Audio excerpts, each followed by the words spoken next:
the way I critique. Thank you for having me. And I do this. I don't butter your bread. I'll tell you what's good about your painting, and I'll offer suggestions on what I might do to make it stronger in certain areas. That's all I can do. You know, I can say, I don't just say, oh, that's really good, or I don't say it's really bad. I try to offer ideas of, if this were my painting, what would I do if it needs some change? So let's get right to it, okay? If you guys want to feed me, and I'll go for it. What do I do? Point to here? Yeah. And I got to get back like you did. This is crazy. I'm going to go. See, I can't look at it close up. I can't take in the whole. I can't take the whole painting close up. I have to be back here. In fact, I might critique from here. Can you all hear me? Sure. Right. Squint. Number one, squint. Close your eyes down 50%. Where does your eye go? Why? Contrast. Greatest contrast. See it right there. The artist forced me to look there. And what's the other element the artist used to get me to look there? The road. The road leads me right into it, okay? I mean, these are not earth-shaking. Talk about color balance. See the bright or orangish fall color on the left? And then it's repeated subtly behind the house, and it's in the field also. The colors in the house repeated in the road. If there's cools and warms, you know, nice liquid handling of the sky. Let's see what else you got going here. Yeah, you didn't go crazy on the shadows on the road. The shadows that are coming down horizontally. There could be a tendency, if you're working from a photograph, to paint those really hard, sharp, dark edges. And the artist didn't do this. They held back on the contrast. There's a sharp edge, but it doesn't attract me to it because the house and the contrast back there overpowers it. Interesting when they put the telephone post, the vertical. See that? That's a huge telephone post. Maybe the artist decided to cut into that space of the sky. I don't know. Let's see, all in all, yeah. Now let's talk about one other thing. We'll get a roll. When I roll, so bear with me. Let's talk about what's not attention-getting in this painting. What is not demanding? Hi, Marie. Haven't seen you in years. What is not important in this painting? Fence posts.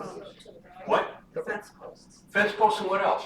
The right side. Look in the far right side. Yeah, look in the background, and then look in the lower left and lower right. See how those areas are downplayed with less contrast and less texture and less information. So by all those means, the artist focused me to where he or she wants me to look. Can we do next, please? Can we know whose paintings they are? I don't know. Oh, Well, it's all good stuff, so we might as well. Whose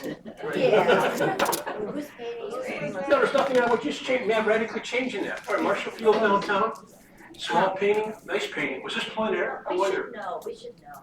Does that have to be there? What's that? That camera. Oh, That's that's what well. shows that. Good, he said it was a plein air value sketch. No reference photo. Excellent. It was St. Pat's Day.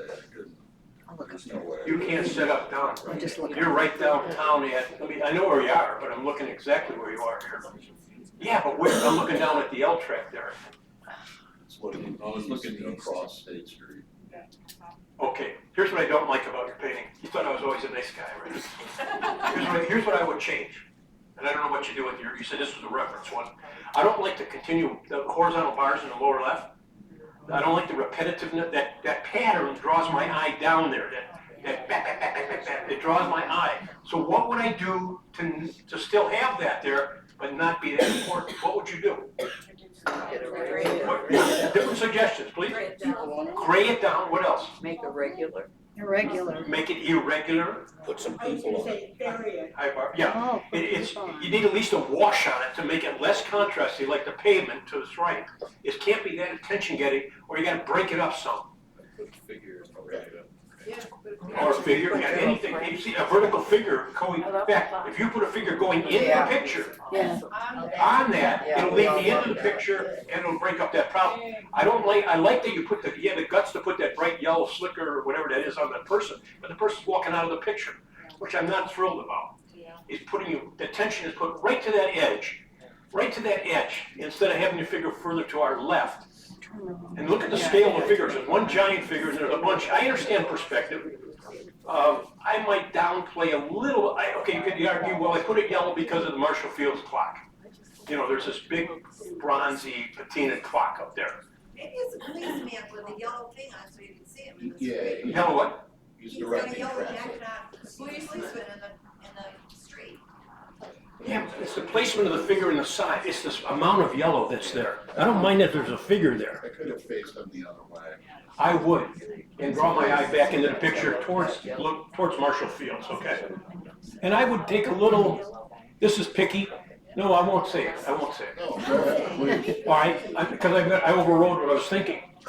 The sky is a nice plain shape, I was gonna say something about that, but then you have a nice plain shape of pavement also. So I'm not gonna argue, let's do a little bit of variation in the sky. I would grade that pavement a little better, I would grade it value-wise.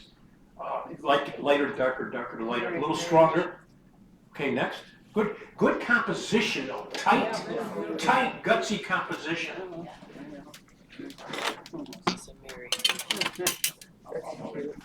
This is cool.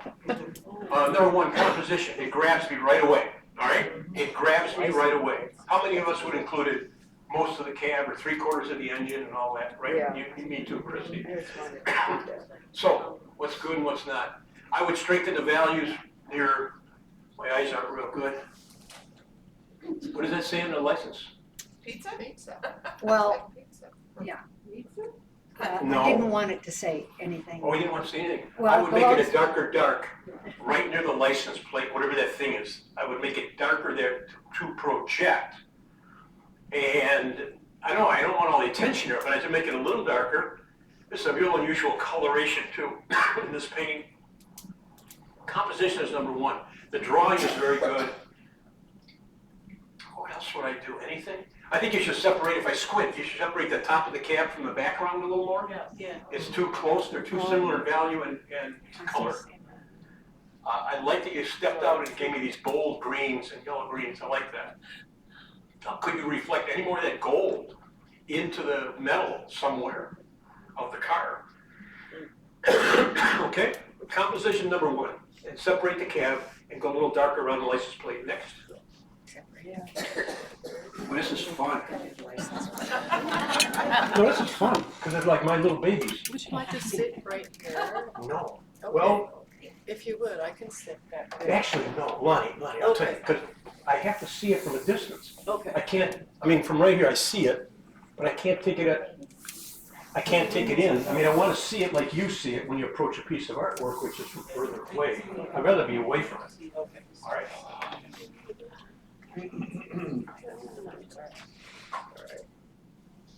Okay, one game in town. All right, this is the subject. Nice handling of the water. Let's see. I'm not totally. I'm actually see the painting's on a tilt on the screen, but look at the reality. It is a straight horizon line. Yeah. It's tilted in the view on the screen. If that is a cylinder, right? The lighthouse? It's in progress, I only started painting last night. What was that? Well, why didn't you finish? I know her, I can say that to her because I know her. Definitely make the cylinder more obvious of, where's your light source from, number one? Where's your light source from? And then make that cylinder accordingly, make it turn, make it turn. You could use the cliche of some seagulls in that, you don't have to. I want to see more than just the lighthouse. I want to see something in the water maybe, bobbing, and I don't know what that is, whether it's birds or a buoy or something. I want to say something else to play off the scale. See, this is a one game in town painting. This is the baby right there. But I want to see a minor element, smaller, that plays off against scale, the size. Could I put a sailboat in the background near the horizon? Anything. Yes, seriously, anything. I'd put a bobber, I'd put some buoys or something maybe in the water too. Yeah. You can play with a little I like color. seagulls. You're okay right now, but like I say, it's not finished. But I'll show you. Is that an overhang, Christie, at midway up to Yes, midway? there is an overhang and it has a black fence around it with chains and posts. Like I said, I haven't got to the details, the same with up on the very top. There are, the window panes are divided and I don't have those in yet. I didn't even get to the round part yet really, so, or I haven't got anything done other than the water and the roof. Water's fine. And the water always doesn't have to get lighter at the horizon. Look at them. And you know well I do, you get up at certain times of day or certain lighting that can be definitely darker at the horizon and lighter in the foreground. Next, thank you. Thanks, Chrissy.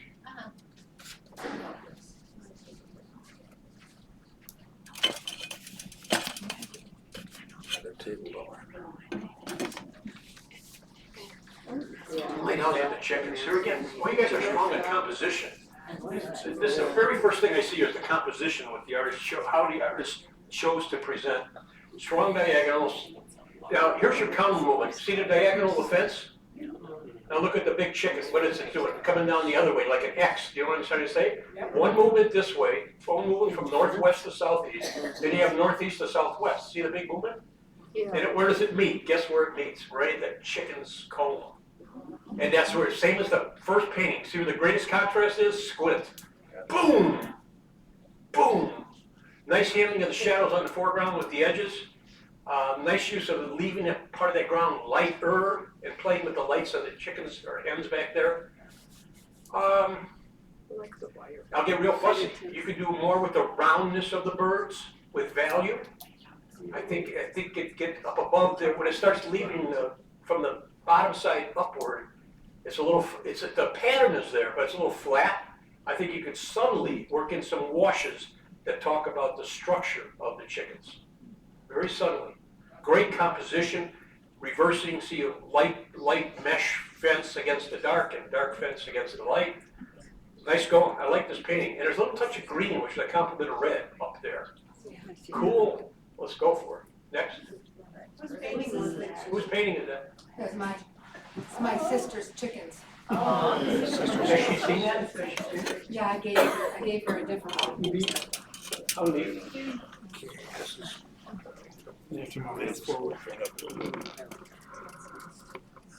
Thanks, Don. Yeah, I gotta look at this closer. It's a dark painting of reality here in the shade. I gotta look at it closer. Oh, yeah. What is this, you know, there's this eternal problem that artists have, and it's forever and ever, and no matter what your medium. I have a subject, what do I do with the background? It's an eternal, how do I link these two together? You know, what are all the little gimmicks we know, or not gimmicks, but good solutions that we know? I'm just saying that I'm just thinking out loud. I gotta look at this real close, and it's dark here, so. Boy, your textures are great in here. They're really, really nice. I don't know if you use a sponge or, they're really well done, your textures, okay? We know what the focal point is, no problem. So that red crest is repeated in the magenta, which has red in it. Not red, but cool red. Nice softer background. What else would I do here? Notice what the artist did with the trunk, the limb here, the trunk. Look at, down here you see the texture, and what happens up here? Fades out. Fades, yeah. And it's overlapped by the flowers. That further keeps my eye from traveling out of the painting, whether it's conscious or unconscious. I'll go with conscious.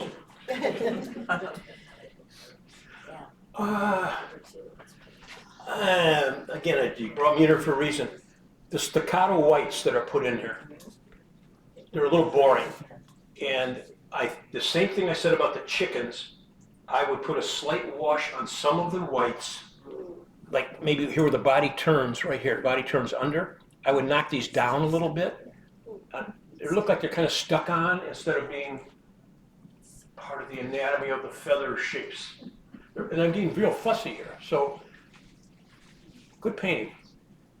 Be careful, everyone. When you have any subject, see you're close up here on one subject, be careful not to outline the subject with sharp, hard edges. We know it's going to be sharper edges, but not the entire, don't do the entire figure or animal with all these sharp edges cutting it out. Dissolve some of the edges where the figure turns and rounds and curves away. Get softer where things go further away. Next. This is it. Judy's. Yeah. Maybe we should say when you're done, Tom, people should raise their hand and say that's their, they don't just say it at the beginning. Yeah, If it's good.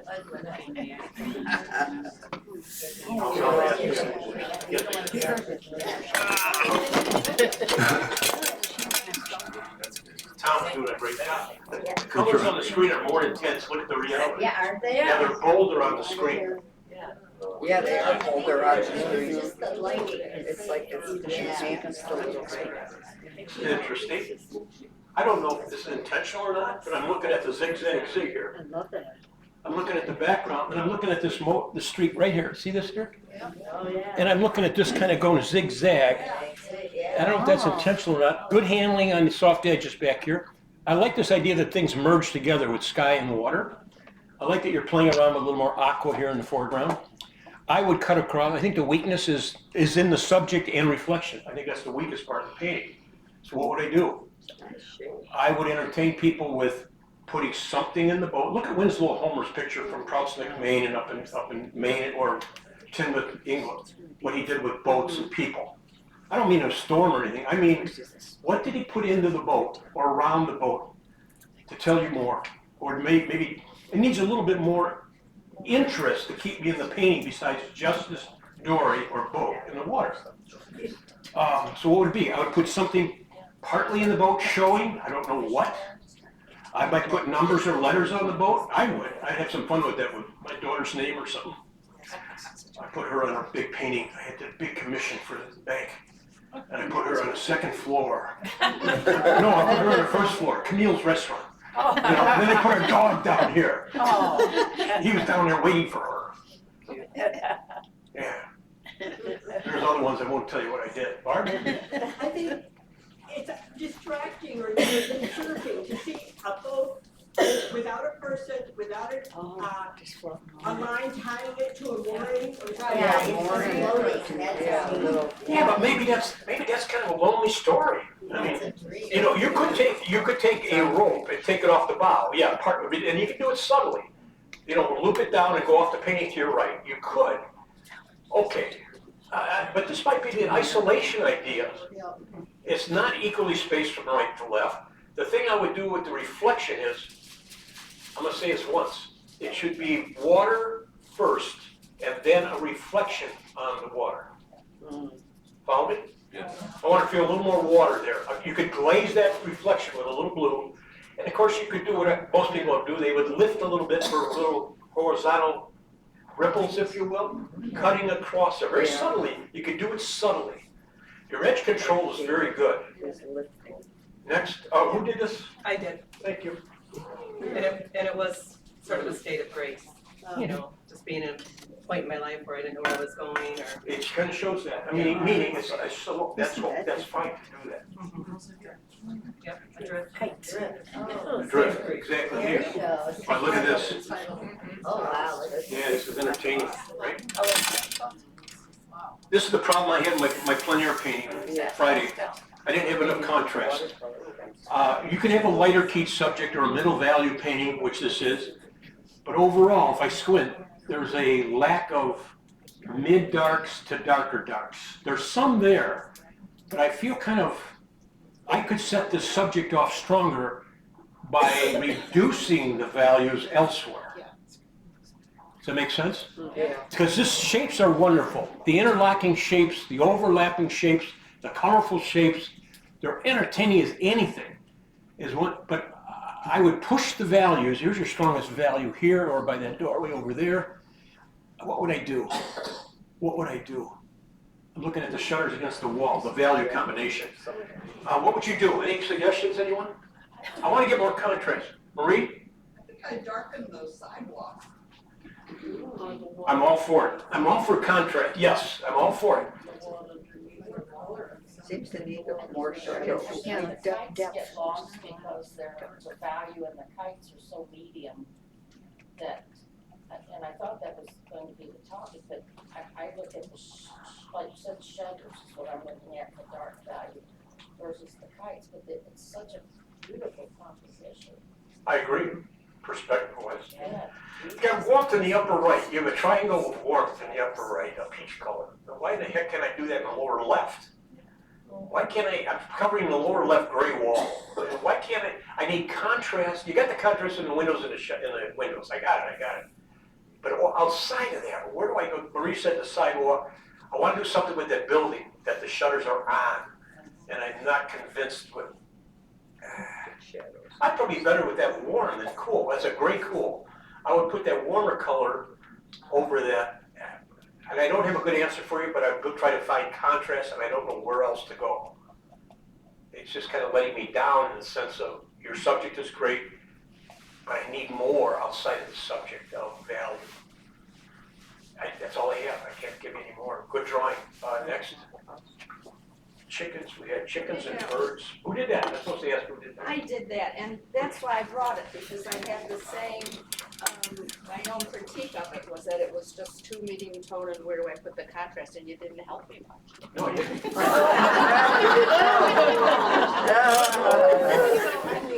Well, I won't be seeing most of you again. I wish I had a good solution. Why not? You know, they have those overlays. I can't read your name, Barbara. Yes. They have those overlays, that are kind of clear for watercolors, right, Barbara? Sure. It's a plastic overlay you put right over your painting. Paint some dark areas on it so you can visually see it without making a commitment. That's what I would do. All right, there's my answer. I hope you're still okay. Where do you get these overlays? There's a lot of TLC in this painting. Where do you get the overlay? Where do you get them? I don't have one. Blix? Chief Joe. Cheap Joe, North Carolina. Is he closing? I know he passed away. Yeah. Are we okay on time, or am I dragging this out way too bad? Fine. I'd like to see a big wide, eventually, a big wide white mat on this thing or something like with a liner. And something real big, it's a little tiny even smaller than a quarter sheet watercolor. So you have a pet, you have a dog, nice composition, all right, a puppy. And it's about texture. This is about texture, composition. He has two shapes in this whole painting. The dog in the background. Two big shapes, 3/4 size on one, 1/3, if you will, on the other, 1/4. So what's happening in the lower left? That's the thing that's bugging me. The lower left as you exit the painting. I'm covering it up with my hand, that lighter triangle that sweeps down. Because the textures are great. I would highlight the eye. I would highlight the highlight in the eye. Yeah. I would pick that up with a razor blade. And the nose. And the nose, you can get a little more wet. It's a puppy because its snout is short. Now here again, look what this is interesting. Is it in the bright outline? I think it should be longer. It should be brighter. What the nose? Well, no, maybe it's a little. Maybe you ran out of real estate, or the puppy really does have a little nose. I'd get sparkle in the eye. I still haven't solved the problem though. I just covered up the upper right quadrant, and I said to myself, what if that were neutral tint or really dark? Really dark. Bam! I'm just thinking of that. And that's one, this is not bad, but I'm thinking, what else can I do? You outline the skull and bridge of the nose with a sharp edge all the way down. That's boring, that little ski hill. It's boring. So as you get up to the skull and start coming to the top, you soften the edge as you exit the painting. Same with the ear on the left side, halfway up. You do not create contrast. You can have something there, but not sharp edge. So if anything, I would either darken the background dramatically, or if I leave it go, I would repeat that golden color in the lower left, same as the house, the building we just saw with the kite. I would repeat that golden color way in the lower. I just sweep it in, wet in the wet, into the fur in the lower left area. Cover that up with your hand and just kind of visualize some of that there. It would balance better. You mentioned the eye. Say? You mentioned the eye having something in it. From where I'm seated, it looks like there's something in the eye. There's a dull highlight. Yeah. I make it brighter. Yeah, and never put the highlight directly in the pupil of a person or an animal, because it looks like they're on something, like they're, you don't put it directly in the center, put it off to the side a little bit, okay? Well, it is. Well, no, I'm just saying as a statement, in general. Let me go look at your textures. This is cool. This is cool. Chickens and dogs. Chickens and dogs. You're on 140 something. I don't know exactly what, but yeah, repeat some of that guy right there. Yeah, right there, see? Right there. Warm, cooler, warm. Warm, cooler, warm. It's called a spatial sandwich, ABA. ABA, A is repeated. Next. I always forget to ask who did it, so. Yeah, who did it? She was saying, Okay. is that your dog? He's cutie. What's his name?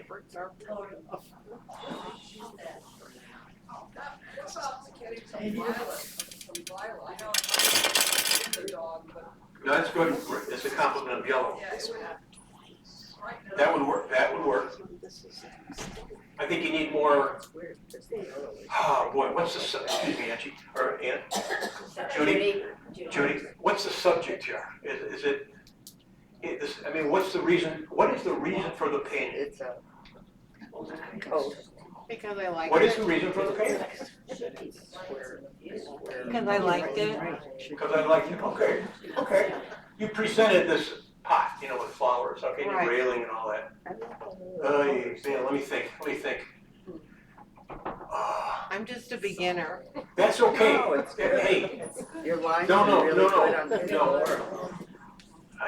I congratulate you for painting and for showing your work. Do not hesitate to do that. Do not ever hesitate to not do the work. Don't do that. What do we do to make this better? Crop it? Do we crop it? Yes. The lights, you need a light source like sun and stuff. The bottom of the post has to, if the plan is overlapping the Yes, post, yeah. then what has to be what? Shadows. Behind, yeah. Oh, shadows too, yeah. The bricks are too. Yeah, that's where your eyes go. But I like the idea of cropping it. I crop it. You know, why do we have the sea of a floor? Why is that important? I'm taking off the bottom inch or 2 inches. It's a better painting. I'm cropping it with my finger right now. Get rid of that. And then, if I could offer this, let's see. Is that, who's painting? Who's painting? Yeah, You're in good shape. Listen to me. You're in good shape. Just keep painting. Yeah, You're doing well. You're doing well. Right. Suggestions. Yeah, I would crop part of this. I would crop the L shape here. I would crop this and I'd crop part of this. Okay.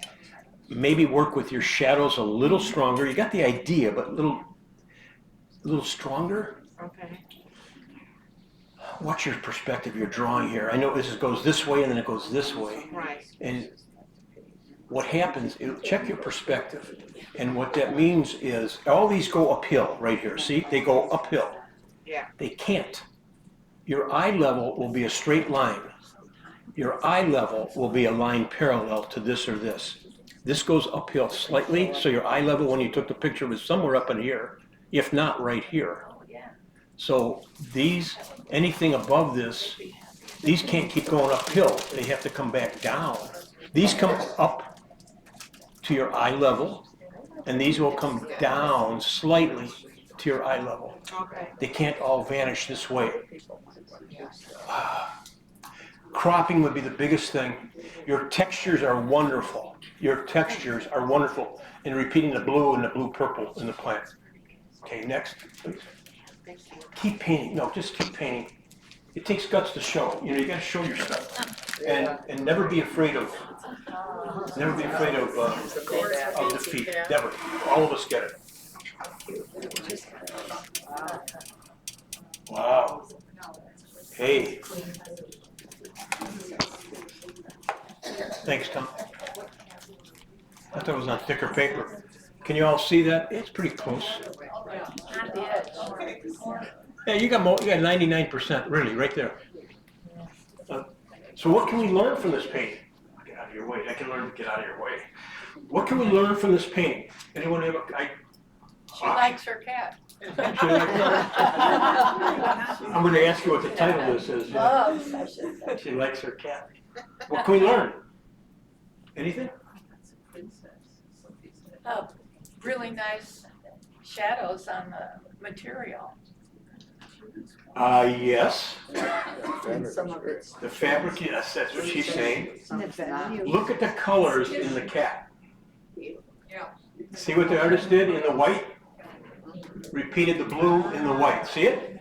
Well, here's what I'm leading up to. What can you learn? Look at the edges and look at the fur. Look at the textural quality. Does the fur feel soft? It does to me. Why? Why?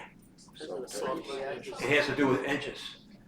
Look at the back of the cat, the tail, even the muff here, in front. There's a softness to that cat. Squint. There's a triangle in the cat. Cat's a triangle. Dark is at the bottom, so you have dark, lighter, dark. It's a pyramid. The whole painting's a pyramid. See it? The whole painting goes like this. That's the shape.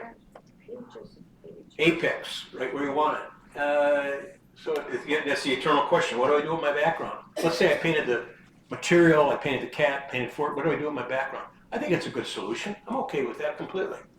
I have no problem at all. Nice handling. I think it's all transparent from what I could tell. Yeah. You get softer edges when you wet the paper too, before you put the paint down. Okay. All right? Right. Really? Our new member. Do you like it? Do you like it? Yes. Do you like your cat? I'm just, no, I don't. See if I'm right. Tell us about painting. Tell us something. Tell us anything about your paintings. I am mostly a pet portrait artist, so I mostly do animals. I'm mostly a pet portrait artist, and I mostly do animals. I use only transparent, 100% transparent. What brand do you use? Holbein, I even use Cheap Joe's American Journey. I mean, it doesn't matter as long as it's transparent. The key is, she said, I only use transparent watercolor no matter what the brand. Always, you can find that on chart real easy. And what does that give you? When you use transparent? You can glaze whatever color you want over whatever other color you want. Okay. And I don't use black. That's indigo and purple and brown. I don't use black, I use indigo, purple, and brown, okay? So good edge control, good, it's a portrait of a cat, yeah. And built on a triangle. I think it's neat to look at, good painting. Thank you.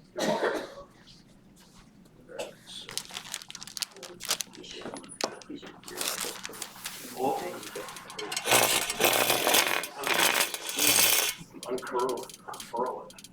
Here it comes. Wow, this is intricate. I told a friend of mine yesterday, I've been here before. I don't know if you're here or not, I don't think you are, but I told him the story when I was here before. I critiqued for you, I'm sure it was here. I can see who it was, but I don't think she's here. I hope she's not here. And she put in a painting, like this. And then I'm looking at it, I'm critiquing it, I thought, yeah, it's abstract. I thought, oh yeah, that's interesting. I'm trying to find what the heck is there. It's like this, there's a lot of motion. I said, what the heck? So I talk about the painting, I'm trying to critique it. And then she says, I put it in there, it's my horse did it. Horse what? Horse. I think she put a brush on the tail of a horse, and the horse went like this. And she set me up like you won't believe. And here I am like, oh, let's see, what do I say? I fell for it. Wow, this is about design and pattern. It's all about design and pattern, liveliness, explosion. I like this. It's very cohesive. It's one statement, and there's lots of little goodies in the box. You open up the box. What did I get for Christmas? And look in there. There's neat little, let your eye explore a little bit. I take in the scope of the big thing, and then I look around, Lots of stuff. Cools, warms, based on primaries, red, yellow, blue. Red, yellow, blue. Push the hotter yellow right in the middle. And then again, what do I do with the background? All right, I got something out there. I pull out, if in doubt,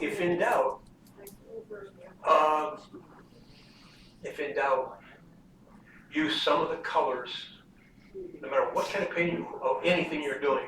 If in doubt about the background, use some of the colors that are already in your subject. Follow me?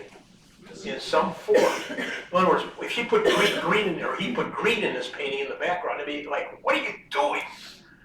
So there's a lot of little goodies here. Is it all watercolor? Is there pen and ink in here? There's just a little bit of,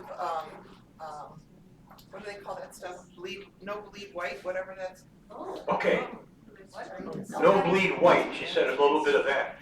I like this painting. Is it the right way? Can we flip it around and look at it other ways? You're Or? supposed to look at any way you want. What's your title? What's your title of this? I have no title. I'm gonna ask you a real loaded question. Call it peekaboo. Why did you peekaboo? Oh, You yeah. ever hear a question for everybody? If somebody is injured in a game of peekaboo, where do you take them? Where do you take a person that's injured in a game of peekaboo? The ICU.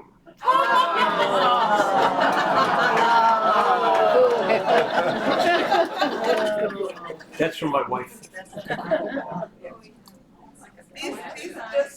These just start sort of organically with a few shapes, and you just keep adding shapes. There's no rhyme or reason except you just keep reacting to whatever. And that's how you painted it, right? It works. Which Do you ever work larger with The this? ink or the ink? Which came first, the ink or the paint? There's no ink. There's There's no ink. No, it's painted darks. Yeah. So which came, was the drawing done first is The what you, first thing happened was I made a wash background with all the different colors. and that led you, started leading you. Right, right, Yeah, in an abstract painting, you follow yeah, visually what's happening in front of you. It leads you. yeah. We mostly, almost all of us, follow it. We're going to paint something. You let it tell you where it's going to take you. This is really well done. I'm looking at close up. You didn't paint these little things with, there's a pen, right? These little dinky The things. little tiny things were a white pen, yeah. Yeah, but the No, black. just the little tiny things, the ones around those shell-shaped objects. That's a white pen, those little spots that you can't see. Yeah. But the other spots are all with paint, all the I'd like you to keep doing things like this. I'd like you to paint something larger like this. That's the largest so far to date. I'm holding out. I'm In a 2025, I'm holding out for a large piece. Oh, well, let me know we should take a break, guys.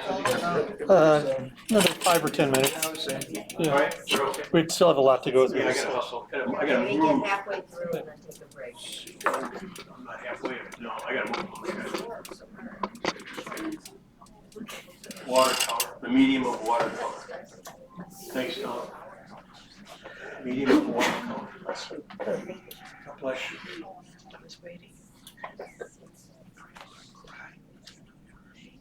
Well, I'd love to see a figure suggested. I'd love to see a figure somewhere back in there, in that alcoves, you know. The hottest color is right here. The brightest color is right there. Yeah. I would take a pen, but that's expedient, or a small round brush like a number 4, and outline some of these underneath here. I would outline, this is light against dark here, but down here where these lower fronds are, I would outline with real dark and have that pop even a little more. I wouldn't put my hottest color here. I know you're repeating it. I'm not sure what to do here. I got a lot of this. When I want to repeat something, I go diagonally. I usually go diagonally, okay? Maybe you need a wash over this of some of that yellow color. It's bright. I like how you subdued the foreground. Crop the top. We don't need all that stuff. A little bit up there. We don't need quite that much. And make sure when you do darks, whose is this, please? When you do darks, make sure you have air and space in light, not light, air and space in the darks. Not just a dark. Suggest something. It can be dark, but have some air in there. You know what I mean? Instead of a flat. It's not flat, but I would put more. It's a balancing act of how dark and then get that feeling of space, air in there. What is that in the background, the builder or something? A building? What's a building? It's a building. Excuse me. The shelf? Oh, on the shelf? Yeah, lower. It's a light. Inside. It's a light. It's like a little alcove. No, it's their patio. Each place has a little patio. It almost looks like a person, a statue. Yeah, And that's yeah. a towel rack and a light above there. Yeah, the light. Here it looks like a statue. Oh, does it? No. when you're talking about the darks, because I'm just trying to, for clarification, So there's a really tall dark on the far right, Yes, and then there's another dark on the left. The one in the middle, is that what you mean about not making your darks, having air in the darks? Because that's got a little bit of something going on in it. yeah, you mean this one here, you're talking about this one? Yeah, Yeah. no, the one above it too, yeah, that whole space. Yeah, what I do is I just did a painting, a demonstration for the Arlington Heights Art League, art group, about 2 weeks ago.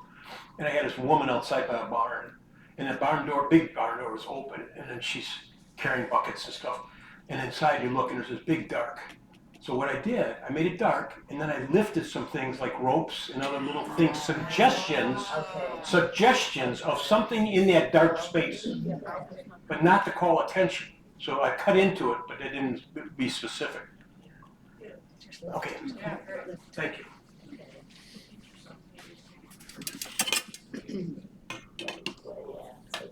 Wow, cool, cool. That watercolor, wow. Good, guys.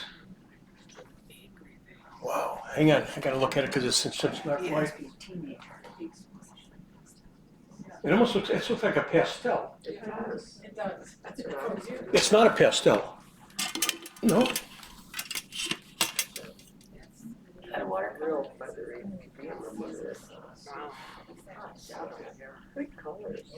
Excellent painting. Excellent painting. You have a person, you have a mood, you have a composition. You come in here tight and crop. Here's what I meant about, here's a good example of not leading your eye off the painting. See the sharpness here? Now look what happens with the line here as I come out. See it? And your eye doesn't go in that lower spot. Excellent. I still look at pastel and handling. You gotta know anatomy. The flesh tones, I have to look at it in real light here, if you will. Here. I think there's too much yellow, a little too much yellow. Well, it could be reflected color in the skin. That's a touch. I don't know how you're painting this thing. Meaning, it looks just like a pastel. I keep saying that. It's from the Gene Peterson workshop, so it's only 3 colors, 3 warm, 3 cool. What are your 3 red, yellow, blues? What are they? Magenta, Tazo, Aurelian? Phthalo. Magenta? Yeah. And what's the, And Phthalo. wow. Those are the What kind of paper? Because the look is pastel. arches. Really? It's on wet paper, consistently wet, and you just alternate those 3 colors to get the next color. So Got it's it. really time consuming, but everyone thinks it's pastel. Oh, it wasn't? Okay. It's watercolor. Do you wet the paper a lot? Excuse me. Yeah, wet the whole time you're painting it. Okay. And if it dries out, you re-wet it the next day and start painting it again. So it's really a cool process. It takes a lot of time and a lot of analyzing, like picking, if I put red on blue, what color will that make? If I put another layer on top of the blue, rose, what color will that make? So it's really. Was that done over, excuse me, was that done over a 5-day workshop? I started it there and then finished it at home. Good for you. Keep doing portraits, okay? You're very good at the structure and the anatomy. Everybody see that one okay? This is cool. Everything is light and high key, what's called high key, real light and airy. And I'm not gonna, let me say it this way. I learned from a guy, every painting doesn't have to have a sledgehammer approach of darks and darks and darks. This is airy and light and it fits the subject. It just has this lifting flight feeling to it. So it doesn't have much dark, which is fine. You got the darks in the right spot. I like the way you speckled the background, whatever you're doing back there. I like that. I'm okay with the whole painting. I don't have any other, I like the idea of paintings are based on composition. You have to have a good composition. And this is called a, I always forget this word too, a teeter-totter. One large shape balanced by another smaller shape. Fulcrum, thank you. Senior moment. Fulcrum, larger, and look at they're facing into each other, bigger shape, smaller shape, never the same. Balance, balance, balance. I don't, other than, no, you're okay, just stay, just like you are. I like your painting a lot. What about the mat? Could the inner mat be a darker mat? Could be, yeah, the liner, the inner mat, which is usually like a 1/4 inch, you could subtly pull on any of those colors, any one color there. I think it would help the painting a little. as long as it's not too contrasting. Next, thank you. Do we want to take a very short break?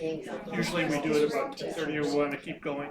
And people can just go back and get refreshments. Everyone hear that, okay? Anyone who would like to, go ahead and nosh, and then anyone wants to stay, and then we can keep it rolling, but come on back, go ahead. Is that okay, Bill? Yeah, that's great. Thank you for offering that.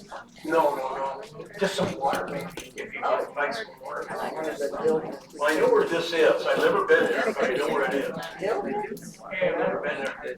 This is Dillman Sand Lake Lodge up in northern Wisconsin. Nice, good handling of the reflections, wet the water. Very good handling. So here you got this ABA again, the liquid sky, the dry earth, and the liquid water. ABA. A is repeated in the top and bottom, sandwiched in the middle is nature. I think you should play with the edges in the structure a little more. The edges that go out of the picture in perspective, that go way off to the right there. I would soften and fuzz those edges more and more on the roof and the pier and everything. You could even put a shadow across part of that roof instead of bulleting me out of this picture. I would have dominated. Well, I got to take this back because I'm asking myself, what's the reason for the painting? I was going to say I was going to dominate. I would put some of those aspen type trees. I like to make one of those trees bigger, whiter, and more dominant. Like there's a suggestion of one in the shade there on the left side. I'd like to have something dominant over there. You could argue that the reflection should be a little crisper in certain areas. That's valid. I like it the way it is, but I think there's too many found edges in the land.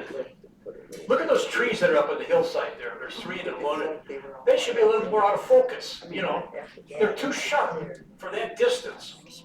And I like the way that you did not do a color display in all the tree areas. There's some very muted grays and stuff in there. Grays, gray purple, whatever, gray blue. There's some very muted color, and you didn't go crazy. I would put some people on that dock in that boathouse. Okay. Anyone else have an idea? Is that hot or cold press? Is it hot or cold press? Cold. Cold press, yeah. Yeah, so just don't leave me out of the picture with the boathouse, put a shadow across the roof, soften the edges. And then just soften some of the trees up at the top. You're okay. You're good. You did well. It was a good trip. Thank you so much. That coffee cake was great, by the way. So are the grapes. Yeah, this is going to be a question. This is one for teachers. Same technique. This is nice cold water. Thank you. Good. I'll remove the camera forward. Yeah. Either one. It's a wonderful painting. I think we could agree on that. I don't know if it's cold press, 140 or 300. I'll go. Yeah, what kind of paper? Someone's asking. 300 pound arches. I found out they made a 200 pound paper too. I didn't know that. 300 pound arches paper, not board. I want to get a little more pop near the subject's head. I want to get a little more sparkle up there. I'm looking at the reality. I think the video is stronger than the painting. Right. I'm looking at the painting reality, and if I squint, I need more contrast in that area. And I would take liberty and make her, looking at the real painting now, I'd make the face lighter and then keep the hair, keep it like you did, keep it dark by her shoulders because she has dark hair. But there's got to be more pop up at that focal area. I think it's a little fuzzy and flat. I like the suggestion of the figures that are in the background. I did a series of Jamaican girls when we were down there, and it reminds me of this idea of what the figures are doing in the background. Let's see what else. I like the warm cool. Look at how he alternated his temperatures on what she's sitting. Look at the warms and cools that are sprinkled throughout. Yeah. What else? Anything else? Them blue shaped sticks out to me. It does stick out, the blue shirt in the background. Oh, it's like a dinosaur. And I Oh, can't. maybe it's like a horse. I can't. Oh, Yeah, you know, I can live with it, I know, I have to look at it for a while to figure out exactly what it is. Yeah. I think it's getting a little dirty and muddy in the left side of the painting, the upper left, that dark, I think it's getting a little tired, not crisp darks. They look kind of worked and worked. And I know you're putting an account of movement on the table or whatever that is in front.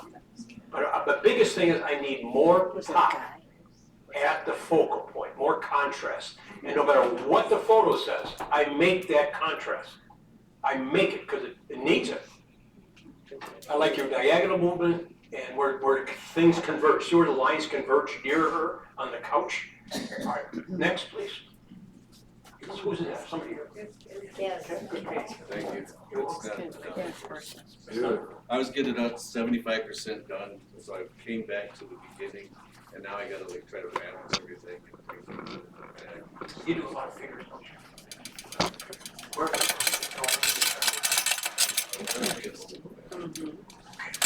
Cool.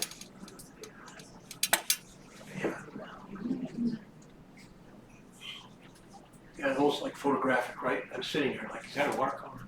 It is. Wow. Yeah, let's look at it a little bit. Everybody get good. Yeah, getting your goodies okay? We're okay. Bill, what time do we have for time? You've got about 50 minutes. 5:00. Yeah. Yeah, we'll be all right. Squint. Right? Here's your ABA in value from left to right. A dark, B lighter, A repeated dark. See it? ABA. It could be warm, cool, warm, dark, light, dark. It could be wet, dry, wet, but repeating like a ABA. That's an ABA. And you better make some interesting shapes. You have 3 shapes you're dealing with, the darks and the lights. Big masses. Then you cut into those shapes. But you have not lost the integrity of you didn't cut in so much you lost the integrity of the big shapes. And you got a hot spot. See that little hot spot? Bam! Like, look here. Yo! Look here.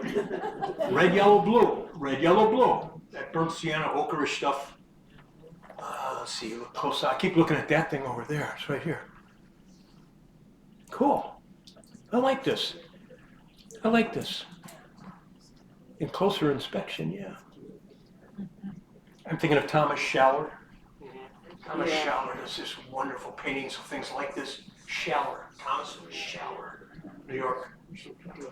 Anyone else have a comment, or did anyone want to comment on this painting, or the artist itself, herself?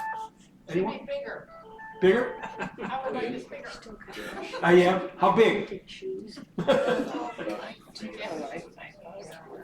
Yeah. If you didn't see this, that looks fairly large. When I look at that, and I'm disappointed when I go. I feel like this, you know, like. No straight lines. I'm okay. I'm good here. I'm good here. I'm glad you didn't try to find too much in the darks. Too much in the darks.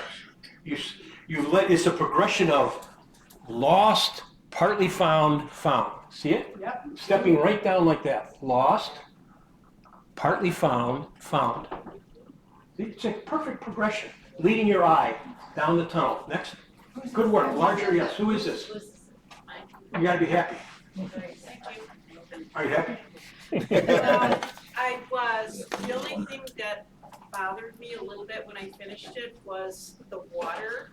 I played with the water a little too much. I didn't get it. I didn't see it. It didn't look muddy or whatever. There's a little baby here. No, it didn't bother me at all. I didn't see it. Excuse me. Everyone see okay? Yeah. Oh, 2, 2, 2. We got 2, 3. Okay. Well, a lot of pyramids. See, the dogs in the family make a pyramid. It's a triangle, and then a building has a triangle. Now look at the color choices. I'm really happy. Whoever did this, did you mask out the figures? No, that's fine, no. No? You painted around them I just left white. and let the light hit and save that paper for the lights on them? Okay. I'm sure glad you did not put a lot in the architecture, did not. And you got the focus in the right spot. I'm not comfortable, Judy, with the color choices here. For me personally, I'm not comfortable with the sky color and the green. Maybe it's the green, there's something bothering me here. It doesn't feel comfortable, the combination doesn't feel right. So what would I do? Yeah, well, I don't have a good answer here. I think it is the green. I'm covering it up now. I don't know what to do. Like the gray down, gray the green down, yeah. It's a commission illustration for a book thing, I mean, that's the kind of painting I usually do. Oh, you did the subject real well. Your drawing is real good of the family and dogs. It's really good. That's called Rembrandt lighting or edge lighting when you have those lights like that. Like you save the rim lighting. Rembrandt, yeah. Rembrandt. Yeah, I'm cutting off the whole top of the painting right now. I'm cropping right through the top of the building. It's the greens. I can't tell you what to do. I would not be afraid of using opaque, either acrylic over this, or opaque or gouache. I don't have a good answer for a color change, but that's what's bothering me. Well, I think the greens too, if you look green. See? It's pretty much the greens. It's supposed to be a shadow, right? Cast shadows by the buildings, yes? Yeah, but the thing is, it's the same, I say value all the way down. Right. It's like black and white. Yeah. Maybe change this and take a photograph, Judy, and flip it on your camera and make it black and white and see what that comes out like. Next, please. But for a book, it's very iconic, Yeah, it very is. pretty, yeah. I'm trying to be fair for everybody time-wise. You know, I don't want to rush the last one, but I want to keep moving. Everybody see the JMW Turner in this room? John Turner? Anyone see the JMWT painting in this room? Print in this room? Look around, that's the hidden treasure. JMW Turner, right back there on the right wall. The wonderful artist, the British artist, John Mallory Turner. All right, wild guy. He would go out and study the ocean. He'd have himself strapped to mast. They roped him into the mast so he could study the effects. Wow, I'm serious. All right, this is a gutsy painting. I mean, this artist was very sure of herself. This artist, that's you. Hi. There's a confidence in this painting. Everybody look at that? Yeah, that's There's a assuredness about this painting. So we called it a vignette, or those fancy French people, vignette. I'll call it a vignette. It's a vignette. Good work. I would repeat the green subtly and diagonally in the lower right here. I would put a little green here. Same green, right there. Kind of sandwich it between green, red, green, if you will. Good painting, good subject, good reason to use a vignette. Yes. See how the artist, when she exited the painting, see how soft it gets out here? And then more defined in here, see? Where is this? It's a street in my town. Where? Barrington, it's Lake Street. The house was a black Victorian with shiny gold trim. Seriously? Yeah. This is a good painting. How did you do the fence? I masked the fence. And you came back and put a little wash into it instead of being white. What made you decide to make it not filled in, if you will? What made you decide to paint it this Just a way? feeling. Good answer. Very nice. It is very nice. Some confidence in this painting. Yeah, the preservation of the white of the paper is How effective really it is. nice. Yeah, it is. The whites are shapes, the negative stuff that she didn't paint are still shapes. They're negative shapes.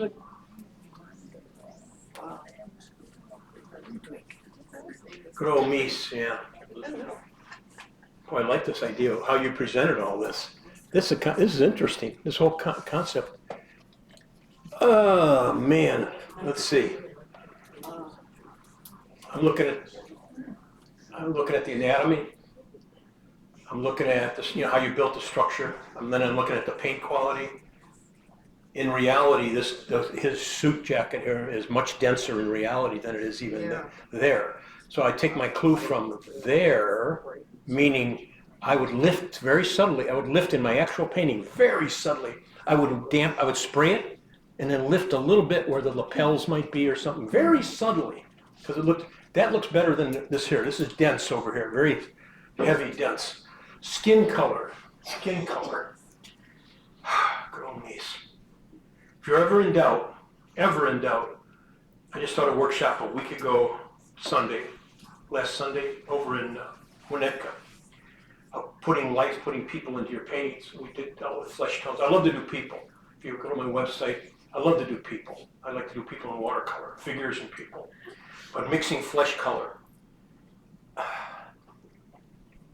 don't know what to say. Is it too yellowish in reality? Is it too orangey-ish? I don't know. Is that belief? Oh, here's what I was leading up to.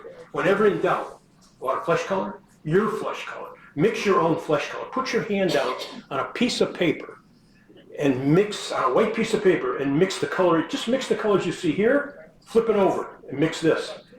If you're ever in doubt, I always use a primaries red, yellow, blue. So I mix red and yellow of some form together. I'm gonna get some orange, then I quiet it down with a tiny bit of blue. Quiet it down to mute it. Red, yellow, blue, some form. Your drawing's not bad.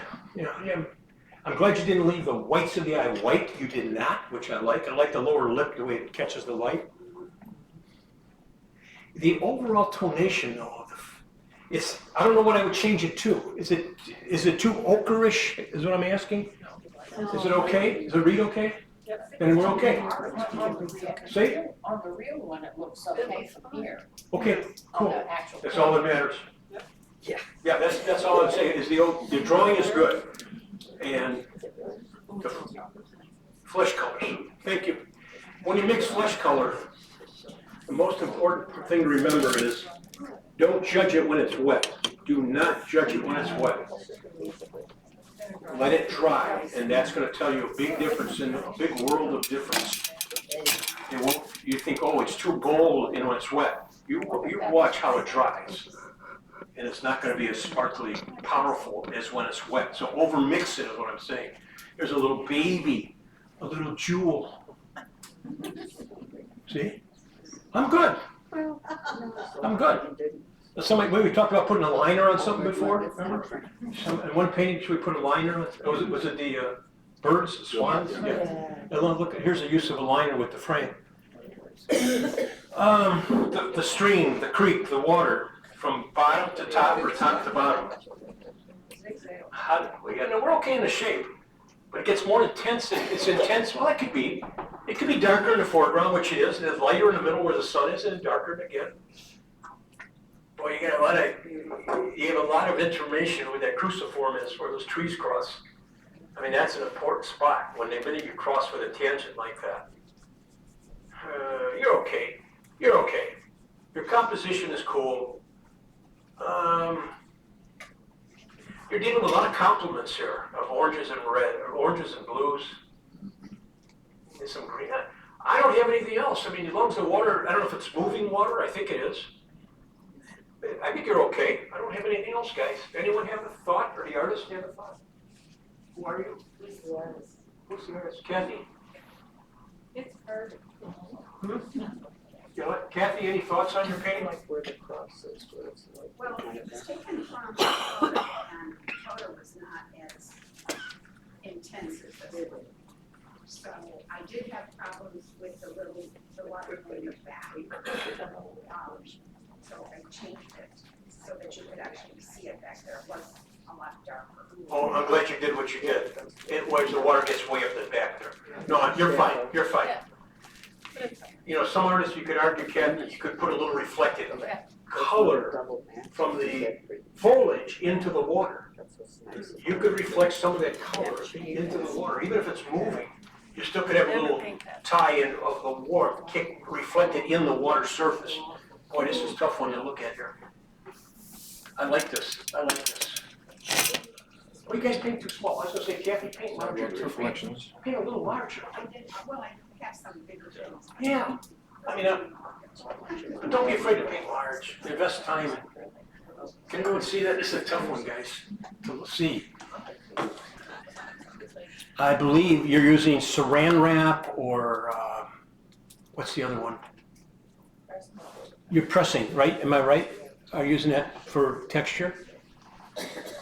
Yeah. Who is this, please? Saran wrap. Are you here? Rebecca. Rebecca, are you using saran wrap or? There was a lot of different things for texture. Like right here? Saran wrap and, Gloss? Use it in kitchen. no. Wax Cheese Sponge? Coffee? It's probably some sponge in there too, but it's, Ooh. I just read your title. what is it? I just read your title. Oh, The heart of the matter. does it make sense now? We don't know why it does that, but. Am I missing something? Yes. If you look at it up close. There's a heart, right? Yeah. Oh, now I see it. Oh, yeah. I see this heart. There's one right here, right? Of the matters, yeah. Is that it? Did you get that from painting it? Did it kind of come out, or did you start with that idea? I kind of started with that idea of how your heart collects all this information and kind of holds on to memories and, Mhm. There it is. kind of texture, yeah. I like this relief, if you will, right here. I'm going to cover it up. See, that's relief from the rest of the painting. Yep. Right there, see it? It's lighter and there's a texture that's different from everything. She liquefied her four corners. The four corners does not have much information, which it shouldn't. She repeated this to this. Yep. I squint, I'm looking at the shape of yellow. I'm looking at the shape of red, yellow, blue. And I'm looking at where she spotted her primary blues. I'm okay with this. I like that there's mystery here. They didn't tell me a bunch of stuff. You just did it. I like that. I like that very much. I wouldn't change anything. No. Thank you. Yeah, I'm gonna do that. That's far enough. Far enough. It's about a bigger than a half sheet, maybe, about 22 by 15. Okay, I got it. Good, you're very competent. You're a very competent painter. You're a very able painter. Composition, negative space, positive space. Negative space, positive space. How much of this paper is filled up with subject? Positive, how much is negative? What are the proportions? I don't know if it's there. I'm looking from here, from row 2. I would put it subtly, and you still can do this. I would subtly put in some rose color into that wood. I think you have a very warm subject and a neutral gray background. I think they're separated too much. I could further argue, but I won't, that you have cutout edges everywhere on your subject. I'm not going to argue that. That's a way of painting. That's like photorealism. I'm okay with that. I'm not okay with a color in my subject and then nothing else of repeating of that feeling of that color elsewhere. So I would wet the gray area. I would spray it or just big brush it and drop in a little bit of that magenta in places. So I feel a unity of negative space and positive space. Good painting. I mean, you're very confident. And I'm glad you ran off the top and bottom, by the way. You didn't stop short at the top. Next. Who was it? Who is this? Hi. What are your thoughts, Carol? Yeah, I thought you were gonna say I should vary my greens more. I think I use the same green. I don't care. Oh, no, it didn't pop out. There isn't that much of it to me. Okay. No, you're okay. But Okay, I'll, I'm gonna argue for you. Stamp in the paper. Pull in a little. somebody in the back. Put in the way. Let it feel and repeat. Okay, thank you. You're welcome. Wow, yeah. Yeah, I think people are commenting on the same thing. You visually look at the projection and you look at the reality. It's just like me leaving that plein air site on Friday. I thought I had it down. And when I got, the reality is I got home and didn't have it. I think there's more. What can I take away from the projection and put it into my painting? Because look at it. If your eye can go back and forth, look at it. Yeah, put a There's bright yellow feeling, like a glowing yellow in the projection. Yeah. And I don't feel that, an amber projection, lively. I don't feel it in the real paint. And I got caught in the same trap. I tried to put down what I saw I was seeing. So now we gotta get, I would take a photograph, whoever this is, of what's projected right now. Take a photograph right now and then plug some of that in. You got the darks in the right spot, behind the top of the flower to make it come forward. A good composition, excellent composition. I don't know what on earth I would do with the background. If this is yellow, iris, or purple's the complement, if it's orange, blue's the complement, we're back to that neutral gray. Same as the same, we just had a subject, you know, with the flowers and then the gray wood. I like that you put it on focus, but I don't know what to do in the background, I'm being honest. I like it. I like it just the way it is. Okay, we're good. We have horizontal bands, horizontal steps going up because we have a vertical subject. There's nice movement in your subject, by the way. But the biggest takeaway, I want more life and energy in color in my subject, and it's right there in that projection. Right. Thank you. Who is it? Who is that? Hello. It's my second time trying this, but it was from the same workshop, of the portrait that we had up there before, where it's layering three colors over and over, and it kind of saturates the paper in a way that you can't get that pop again. I put a little Quinn Gold wash over it last night. I was trying to fix this up. Resurrect it, yeah. That's fair what you said about layering, you know, and how many layers of glazing, like Peggy McNamara, you know, how many layers can you put down? But it took away, it zapped the energy by doing this. Yeah, look on the screen right now. I was looking for Oh, You know, Tom, don't you think it's the lighting though? I mean, that's, the original looks really bright when you take it away. Okay. Cause right, when Bill pulled it away, it looked brighter than in person. See, Even now, even now, you're right, in fairness, I think I can see it's just light. it's bright enough, Diana. I think it's just the light above the. Why don't we push this whole table? How many paintings do we have left? I don't know, but it's just not Move showing. them back. Yeah, the whole thing. That's unfair, sorry, we didn't catch it earlier. I agree with you. Here, Tom. Whoop, oh no, Okay. oh no, oh no. Oh, we missed the camera, that's good. Yeah. The water scene. Keep going, keep going. Land it on the. Is that better? Is that helping at all? That should be more light. Oh, that's beautiful. See, doesn't it look better? Yeah. Yes. I love it. I don't know. Start over. No, you're right. No, don't stop. Don't do that, please, No, don't do that. And if we all I take that have into miles to go before I sleep tonight, please don't. All right, what's good about this painting? What's good? Who's the artist? Yeah, everything. Beautiful. Who's the artist? She's here. Artist. Who is it? What's good about your painting? I'm very serious. Oh. I like that I went on a paper. What kind of paper? Thank you. Gabrielle, arch as well. Arch as well. She's on a rough paper, Just not had so. it sitting there, so I'm like, I'm gonna use rough paper for a change, Why did you paint this painting? because I love Europe. There you go. There's your answer. Squint. There's your ABA again with the diagonal. See it? Dark, light, dark. Everybody see it?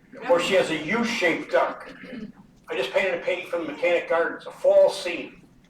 I teach over at Chicago Botanic Gardens for the last 12, 14 years. And I did a fall scene from October 23rd of last year. And these colors were exactly booming, brilliant colors. But I framed the colors of the tree, maple trees, over by the Circle Garden. I have dark here, evergreen, a dark shadow foreground, and a dark over here, a pine tree in the background. So I framed it just like this, a U-shaped dark, dark, dark, dark. See it? Squint. This is really good stuff. Angie, she doesn't have a solid dark in the archway. See it? Yeah. There's something there, but whatever that is. I know what I'm gonna do. All right. Good stuff. I said, why did you paint this painting? She said, I like Europe. That's good enough for me. I love trellises. You like what? Those trellises that they Yeah. have on the wall. It shows. Yeah. The problem as artists, we get into this trap. Or another word I could use. We get into this trap of the more I add, the better it's going to be. This painting and a number of the good paintings are based on very simple formats, and I don't know how many of you ever do value studies. I did it for like 30 years. I did small little studies in pencil. And because I made it small, in pencil, I could just get the major shapes and values. I'm talking just bigger than postage stamp. If I did a value study, she has dark, light, dark with a diagonal in the middle, and then she got wonderful textures on the edge where the trees are, see? It's all based on dark, light, dark. And then she highlights the light, see, right in the middle, she's got a sweet spot of light, see it? Look at the reality, look at the painting, and then, then you have complementary colors, green and red, blah, blah, blah. But it's all based on simple design. Large shape of light, dark over here, and a different proportion of dark on the right side than the left side. That's all, it's wonderful, really good painting. You know how to paint. You get an A today. Get a red face. I'm sitting close to her, so I had to say next thing.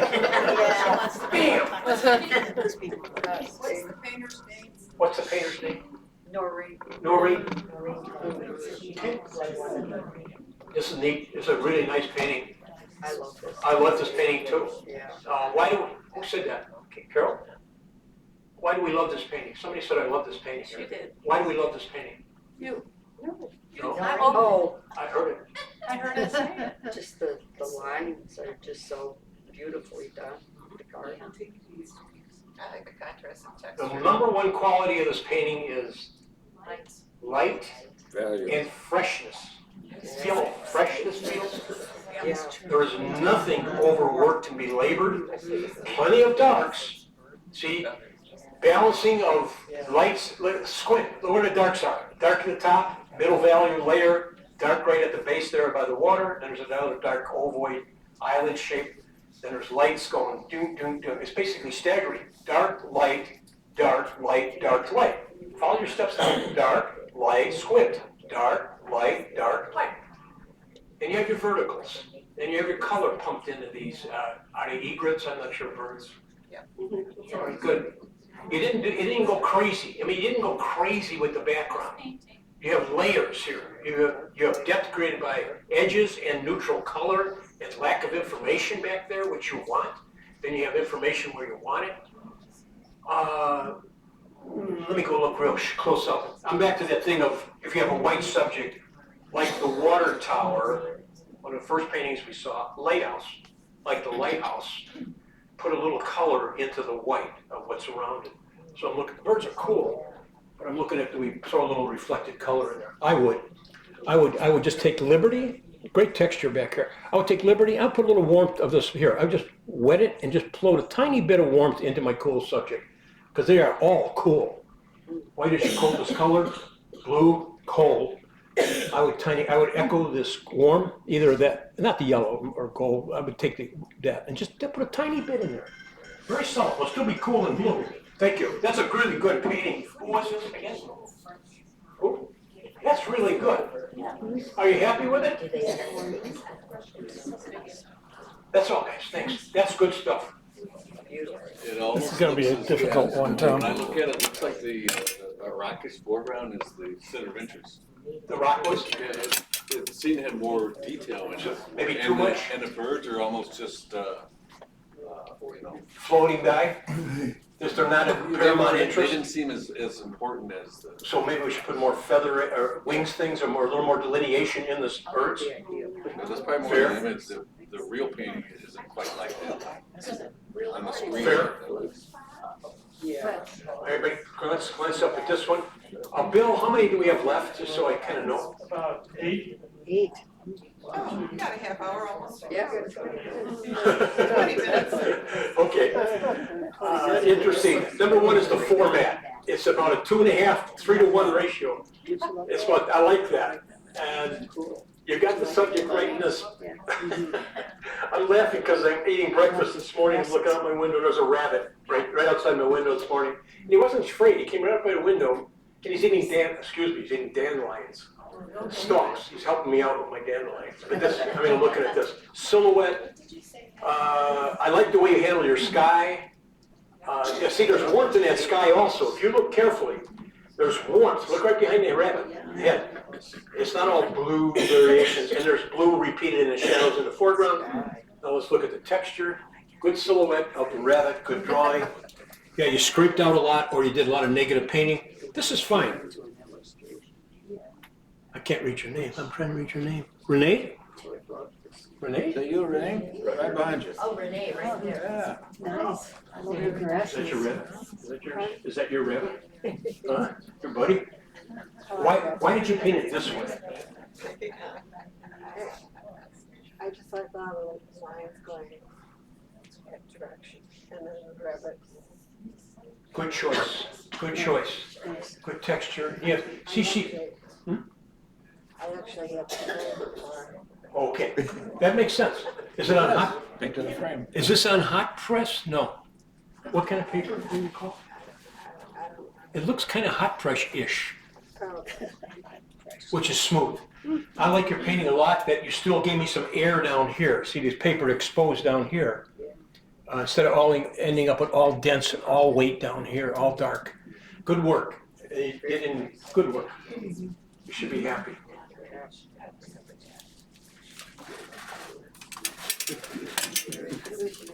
Yeah. Oh. Wow. Yeah, okay, thanks. Yeah, squint. For the light source, right? What is this? This is, to me, this is always the top of the food chain. When you do people or portraits in watercolor, to me, that's the top of the food chain. That's not easy to do. I like this painting a lot because of the light and the handling of the edges, the composition. I'm assuming the lightness is there. What I don't like is the amount of light on her throat, that long vertical of light on her throat. I think it's too much. I would subdue part of it. I would knock it down a little bit, running down her neck, all the way down her neck. I would not make it that light. I think it works against the big light on her left side. I would put a little wash on it. Leave the light under her chin to make the chin project. But I think the value is a little, wait, in reality, it's not that way over there.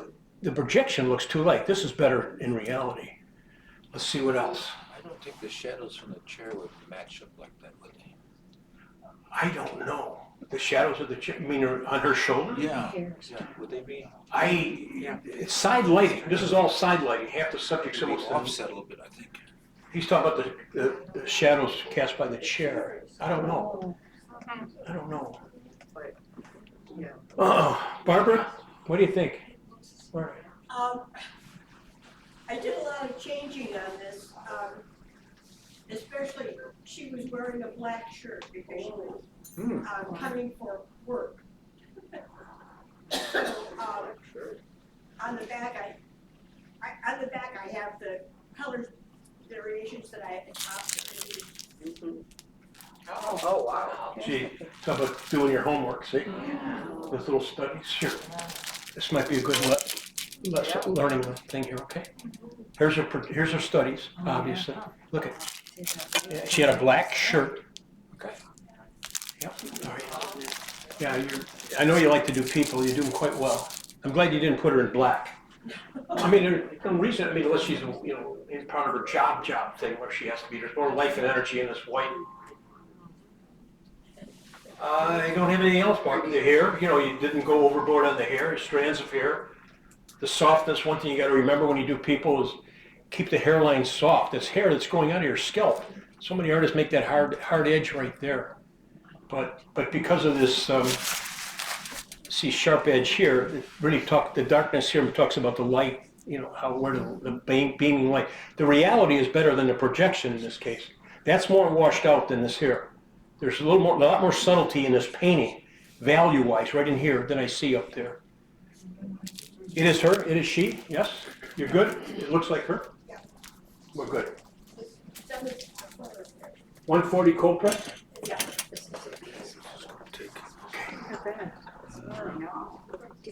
Wow, that's right. Yeah, it's got the wow, right? The triptych. Wow, this is a serious illustrator, painter. Wow. Is that right side? I keep getting wows up here. So. Is that right side up?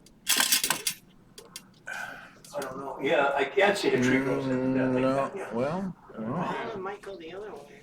No, I think that's right for that one. Isn't it? Yeah, we're okay. I think we're okay. Each one of these are interesting to look at. Of course, then you said, I'm gonna present them as a triptych, so they have to go together, and obviously they do, both coloration, subject, etc. Some are closer up, if studies, if you will, some are further away.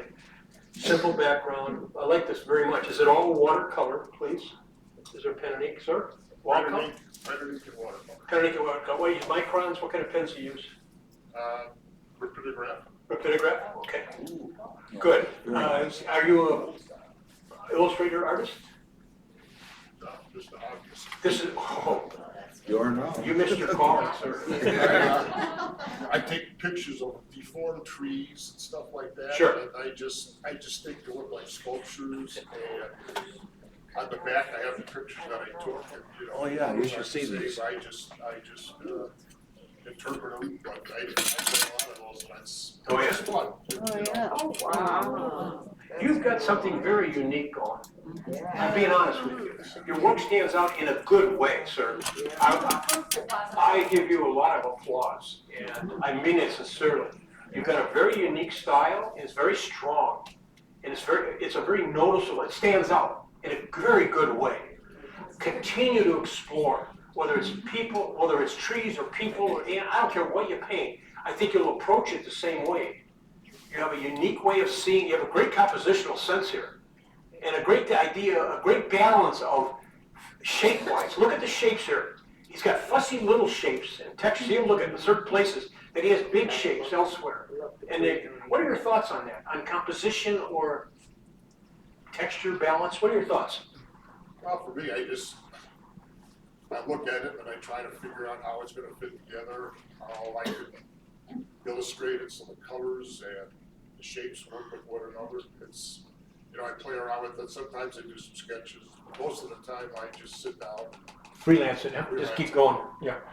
He's got a lot of pen and ink work here, guys. I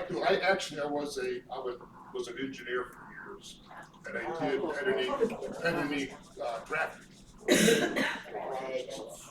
So that's why I learned it. I would give you a high award for doing awards. This is very good.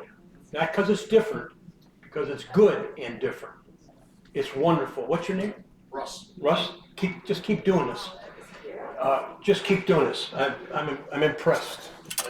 You're welcome.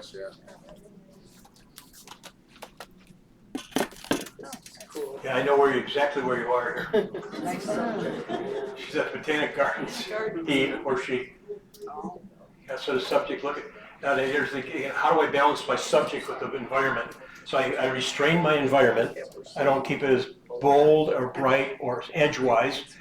I'm going to go down in here. I want to do something with this path.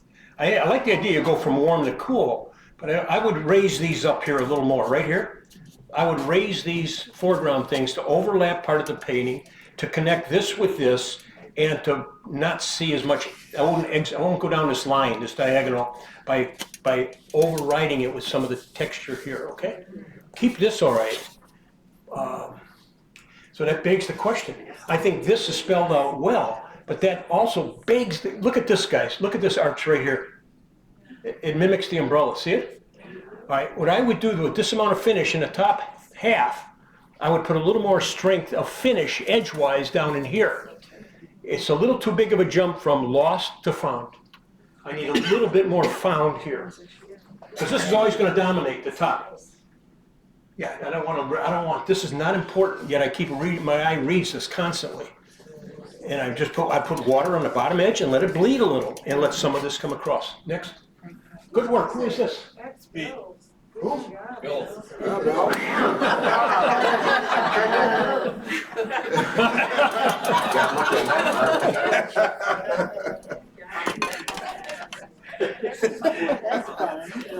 Cool. Yeah, this is explosive. I know, this is cool. You watercolorist. Excuse me. Yeah, look at, I mean, this is like no holds barred. Here it is. Bam! Right at you. Yeah.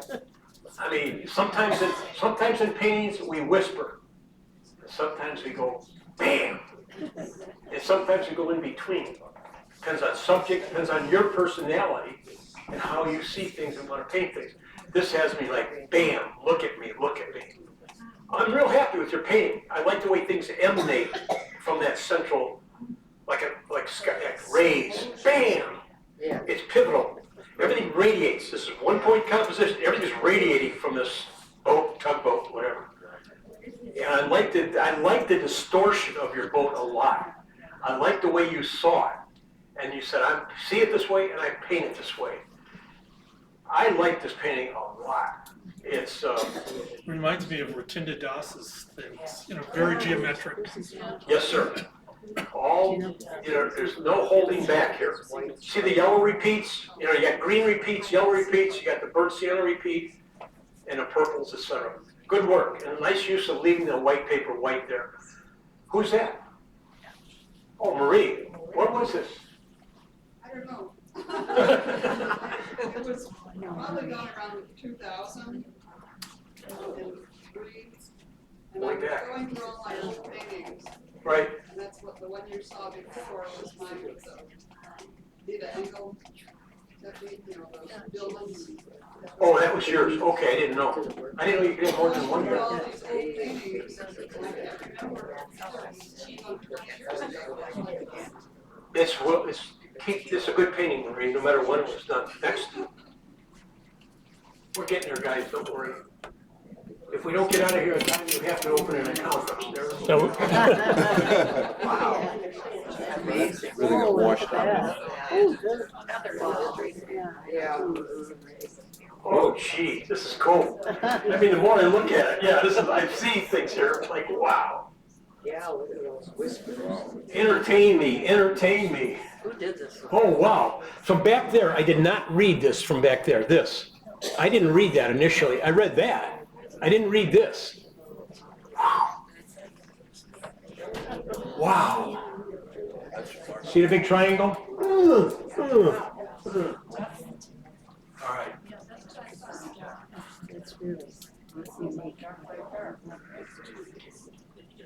Well, you have a lot of individuals in this room. You have a lot of individuals in this room. This is absolutely wonderful. Absolutely wonderful. All the whiskers and hair, some of that was masked out, or was that all scratched out? No, it was all, I just painted around it. I'm sorry, who was that? It was all painted around. Painted around? The whiskers? Yeah, it's all negative. Oh, gee, you made life difficult. Hey, tell me your genesis of this. What's your genesis? What's your idea? Where did it start? I wanted to do something moody, and we had previously had to do a painting for Mussorgsky's pictures at an exhibition, and the previous painting I did was the hut of Baba Yaga, and it was so fun to do something really weird and twisted that I wanted something really moody, and that it was the mood that I was looking for. It's a story, though. You're telling a whole story here with the tea or whatever, whatever they're serving and having, and the interaction between them. I don't know. I'm kind of taken back in a really good way. I'm in awe of what you did. Not because it's illustrative. It's just that it's the entire package of what you have there. I really like it. Really like it. Continue to follow your muse, your whim, whatever you want to do. Follow it. Follow it. This is super. All right, next. I'd like you to look at it carefully, guys, when you start to leave. Maybe run by the table real quick, okay? And see. I want you to look at what some of these artists did. Wow. Ken, how many are down there? There's 3 more on the table. Thank you, sir. I got washed out. I really got washed out. Wow. It is exactly what you're seeing here, guys. That's a little washed out compared to this. Talk about a mood. You said he said I was after a mood or moody painting before, but this is a mood. So the palette fits the mood or the subject. The palette fits the mood. Remember Marie's tugboat? whatever that boat was, and this gentleman here we just had, and there's a palette here, it fits the mood, you know, of what the artist is doing. Oh, boy, what do I say? What do I say? Got these figures walking at me, got some further down the path, got some way down there by the dock, by the water. If I squint, you know, you put it in the sweet spot, the 1/3 way up, 1/3 in, da da da da. You got that. I think you need a couple of dark accents in other places other than that. You got your focal point dark. Good placement, but I think elsewhere, not in the background, but on the side somewhere, put a few little dark accents that'll support that large dark in the subject, but it won't be as big as the subject, so it won't override it. What is the thought behind here? This is interesting. Who is this, please? I did this. It's a small town in Chile that rains almost every day, so I wanted to get rain. But I'm bothered because the right half is rainy, the left half I didn't know what to do with the muddy road. Yeah. It doesn't You have a look cool like painting it's and a raining warm already. painting. Yeah, Tom, you have cool and warm. Yeah. You did all right with that. I mean, it can't be all gray and blue. It's not done, Even if it's raining, you're okay. Maybe take a little of that gold, Tom, that's at the far left, that queen gold or ochreish. Yeah. Put a little bit in the building on your far right, and the facade of that building way on the right. Put a little wash of it in there, just a little bit, to bring it over, because you have warm left and cool right. Yeah. Just a little. Other than that, support your darks. Put a few darks in, you know, with the wagon or underneath the arch, you know, underneath the windows, if you will, in the foreground. You're good. So it rains in Chile. The wine is good there, though, right? Yeah. Yeah. Next. We're almost there. Yep. We're almost there. Wow. Well, you guys just had a great exhibition here in the last couple. Think about what you just saw in the last hour or two. Think about it. You didn't have to go anywhere to see it. It's here. And if you don't take away some ideas, let them percolate in the back of your mind. If you don't take away some ideas today from what other artists did, I mean, come on. This is cool. Everything's good here. Well, sort of. I think the two bands are the two snakes. I like the rhythm. I got the rhythm. But one, I think they're not, but they feel like they're equal. The value. And I'm not quite, you have three of them, okay, with the highlight there. It's the middle one that's bugging me, I think, or is it the back one? Anyone have any thought on the dunes here, the grasses, the trees, whatever? On the dark bands, a nice rhythm, but they're too similar in size? What is it? Sharpness? Yeah. What should we do, Judy? What should we do if they're too similar in sharpness? I was gonna go the other way. I was gonna sharpen leave the background sharp near the moon that attracts me, and then liquefy some of the edges on the middle band, the one below. Either way, I think they're competing with each other, and one should be more dominant, lighter and less edge, like you said, one of them. But my eye wants to go to the moon area, so that's why I would leave it sharper back there, even though it's in the background. Good work. Who is this? Maurice, any thoughts? It was the last hour of a workshop I did in the Poconos, and the teacher challenged me, she said, why don't you do 2 paintings in the next hour? And we're like, 2 paintings in an hour? And she gave us this sticker that was like quarter size. Everybody got the moon sticker. And she just did a kind of a step-by-step. And Cool. so Wow. I like purple. That's a cool idea. Thank you.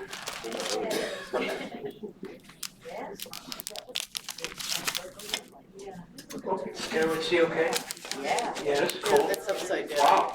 Yeah, it's got the wow factor. This way? That's right. Out of focus The butterfly's background. upside down. Other way around. It's standing on It's upside something. down. I think it's, yeah, it's hanging. Is it sideways or upside down? Turn it upside down. Who's the artist? Artist, please, Yeah, upside The down. feet are down here. It's hanging upside down. Oh, it's hanging upside down. Okay. Wow. That makes life more interesting. What are your thoughts? I like this. What do you like? What's good here? Background is good. Contrast, color. Should we outline a little of the butterfly? A little, not all of it. A little because of the sharpness of the edges of the leaves? Or should it be like Lost and Found? It's a little, that's good, baby. Anyone have any ideas, or artists, do you have any idea? And should we leave it just the way it is? What about making that a little lighter, the greens a little lighter, especially the top part? I agree. So the big dominant in the upper corner, that size of the green, she said lighter green, you can lighten it as you exit also. I like the motion of this painting. See the motion? The artist is taking you around an oval, she's making you come around the painting oval-wise, see it? Comes back and around, and that mimics the butterfly wings, by the way, that curvature. You have a good variety of exploration of greens, but they're all in focus equally almost, and I would downplay some of the edges of leaves that are further back and maybe reduce the size of the upper right. Your color choices are excellent, and your technique of wet in the background and da-da-da. But let's play with the edges of the leaves a little more and integrate them into the painting, so I don't just go from wet background to found edges subject-wise. But give me some transitional edges that are in between, partly lost, partly found. Thank you. More? One more. After this one more? Nope. Sit. Wow. Wow. Wow. Take a look. It's beautiful. Yeah, look at the lighting on this one, right? Okay. Hey, we're right there, guys. 11:30, we're pretty good. All right, let's analyze. Let's look. The reason for this painting is, the artist? I love the old barns in Wisconsin. Anywhere, actually. And what's special, why this, how did you make this barn special? Got me. Squint. Squint. That was not a trick question. Squint. Squint. Look. You know, you got your greatest contrast, just like one of the first paintings we saw. The greatest contrast. You got your nice sunlight working across. Be aware. What's your name? I'm sorry. Carol. Carol. The shadows from the trees, not on the road, but on the green area, they have to have more green in them. The color of a shadow is influenced by the sky and what it falls on. So that shadow will be more greenish and then go to grayish on the road. It won't be the same. The influence of the local color is going to determine a lot. It's going to be in the mix. So your light is good, your shadows, yeah, you're good. You highlighted what you want me to look at. Now we can argue about the stripe in the road here, you know, the yellow stripe. See, leads me right into a corner.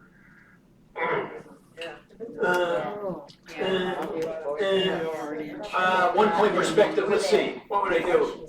I don't know, I think I understand you got the golds and the yellows up there, but I'm right into the corner, I'm not a big fan of that. Crop it or just lighten it, just take away some of the yellow and let a little of the blue sky take over a tiny bit, or the gray take over, but not right into the corner. Sometimes, Carol, was it? Yes. I will lift. Like I want to read that as a one-lane path instead of a big road, a two-way asphalt road. I'll take a brush and lift, like in the gray area, the road area. I'll make it curve a little bit, like where the tires would be, if you will. I'll very subtly lift to cut across some of those cast shadows, and I'll just like you're starting to something is cast in there. Oh, it's something in the. Yeah, it's a reflection. But I would lift a tiny bit, just with a brush, take a big 1 inch, 3/4 inch brush and just turn the painting upside down and go with a little bit of water. And you create a very subtle lead in to a swoop, you know what I mean? Like lifting the paint subtly. Is that white paper from the roof? Yes. Good for you. What else, guys? Anyone else have a comment? From a distance, and I'm way back, the dark on the barn is very dark. The bush next to the barn? And I would give it a little bit more highlight in the bush. Yeah. If that's what it is. It is solid. It is quite solid in reality. So, Carol? All right. Less people. Do a subtle, lift a little bit of paint here for a middle value, maybe texture, and leave the dark over here. Light, middle, dark. But it goes from a little bit of light to very dense over here. So lift it. Same thing, lift. See, painting isn't always about additive, it can be subtractive. I just talked about lifting, that's subtractive. I've talked about lightening or finding texture, there's subtractive. I don't have to add anything. I can create a value by lifting. Anybody else? That's it. Thank you, Angie, and everybody here. Thanks you to your art league, okay?